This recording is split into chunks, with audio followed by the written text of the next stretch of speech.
Britain is still dealing with the judicial fallout of the phone hacking scandal. Some of the trials of the tabloid journalists charged are still going through the courts, and it's been a little more than 2 years now since the Leveson inquiry published its findings on the relationship between the press and politics in the UK.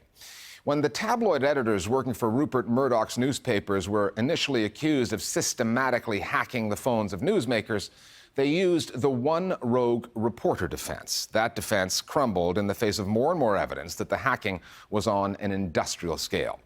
One Rogue Reporter is also the title of a new film about British tabloid journalism that, depending on how you look at it, is either a comedy dressed up as a documentary or vice versa. It was made by a reporter who knows the tricks of the tabloid trade and uses them against the tabloids themselves.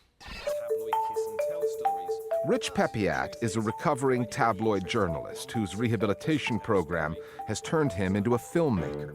Pepiat spent time as a reporter at 2 racy British tabloids before, he says, his conscience got the better of him and he quit.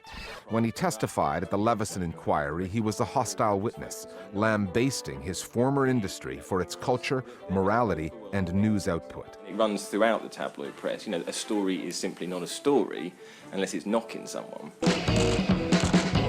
In his film, Pepiat gives tabloid editors a taste of their own medicine, harassing one, you on a diet or anything, or you detoxing? And navel-gazing the way a paparazzi photographer would. Oh, check out that Lindsay goodness. Game, set and match. And he ambushes a notorious former tabloid editor, Kelvin Mackenzie, over some extramarital text messaging. Mackenzie's newspaper would have labeled its former boss a love rat. I think that's probably the end of that, isn't it? But thank you anyway for coming along. One Rogue Reporter is an hour-long romp through the sordid world of British tabloid journalism. I sat down with Rich Pepiat in London. Rich Pepiat, thanks for joining us here at the Listening Post today. After you made some public comments about the relationship between the press and politics in Britain, one of Rupert Murdoch's key editors at the Sun newspaper described your words as a grotesque caricature of the newspaper world. And I'm wondering, did a light go off in your head, and did you think grotesque caricature of the newspaper world sounds like the working title for a film? It's a pretty good turn of phrase, especially for a tabloid editor. He's obviously done some headlines in his time. No, I think for me, you know, I like to say the philosophy, as long as the right people are clapping and the right people are booing, then everything is right in the world. And you know, if a Murdoch lieutenant is booing me, I consider that somewhat of a victory. But grotesque caricature is kind of what you did with the film, isn't it? You know, it's a polemic. It's very one-sided, but I've made no bones about that. It's my film, it's my perspective, it's authored by me. Well, now is my chance to finally be a real hack. To speak truth to power, hunt down hypocrisy, punch. But that's the same way that tabloids just voice their own opinions, and their columnists and their writers only give one side of the story that suits their agenda. My film sets out to voice my own opinion and my own agenda, so it's unashamedly that. You could have played it straight, though.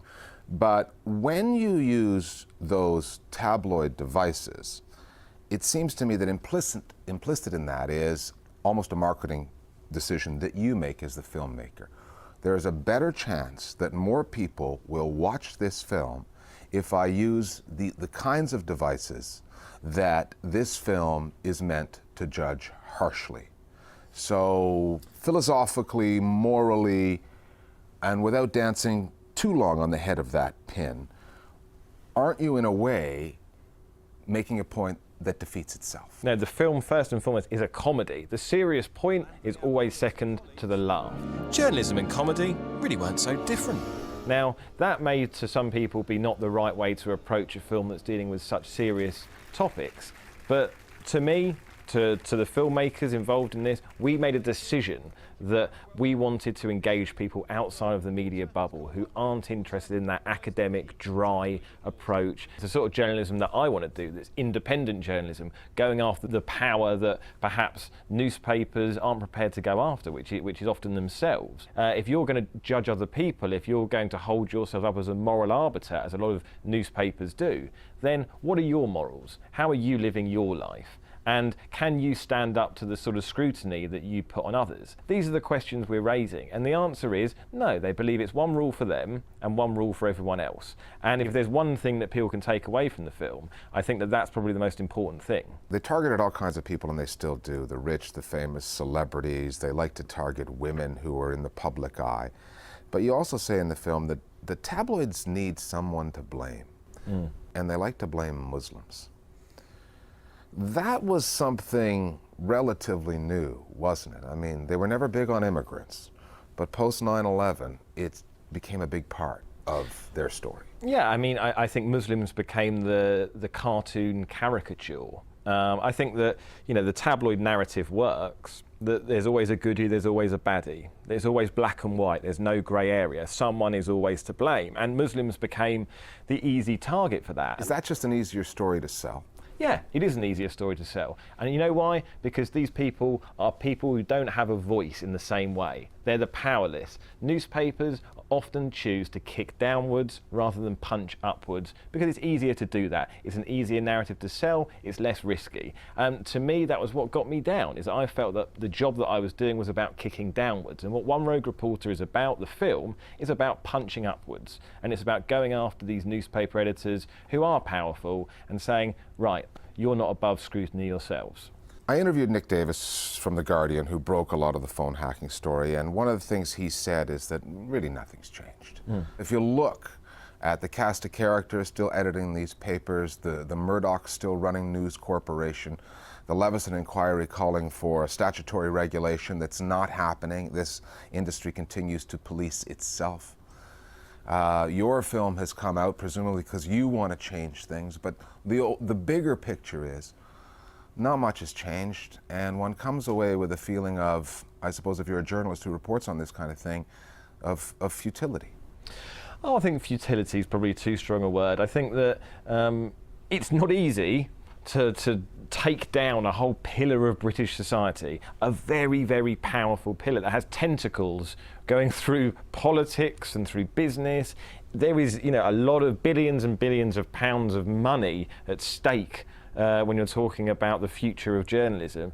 And for somehow a few campaigners and journalists who decide to take on this particular issue overnight are somehow going to change everything, that's not going to happen. I don't think there's any expectation of that. However, I think if you look at it from the other perspective, what campaigning has done has forced the Leveson inquiry itself. I mean, when was the last time you had the editors of these papers, people like Rupert Murdoch, compelled to go in front of an inquiry and answer questions? Okay, so there's some theatre that comes from that, and some television moments that are seared into the memory banks.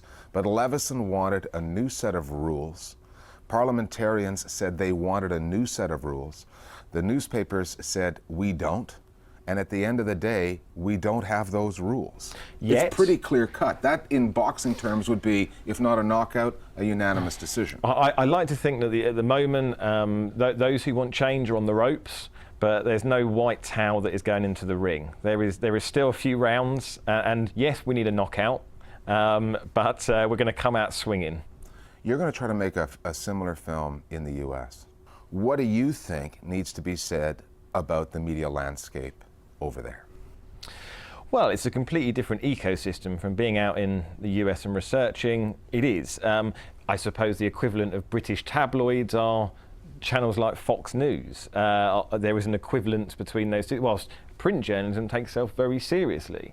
And I think that one thing that's quite interesting is you have sort of almost a distraction of channels like Fox News that wear their heart on the sleeve, and you're very clear where their bias lies, where perhaps the more insidious sort of form of, you could even call propaganda, comes from those who pretend there is balance, when in fact there is none.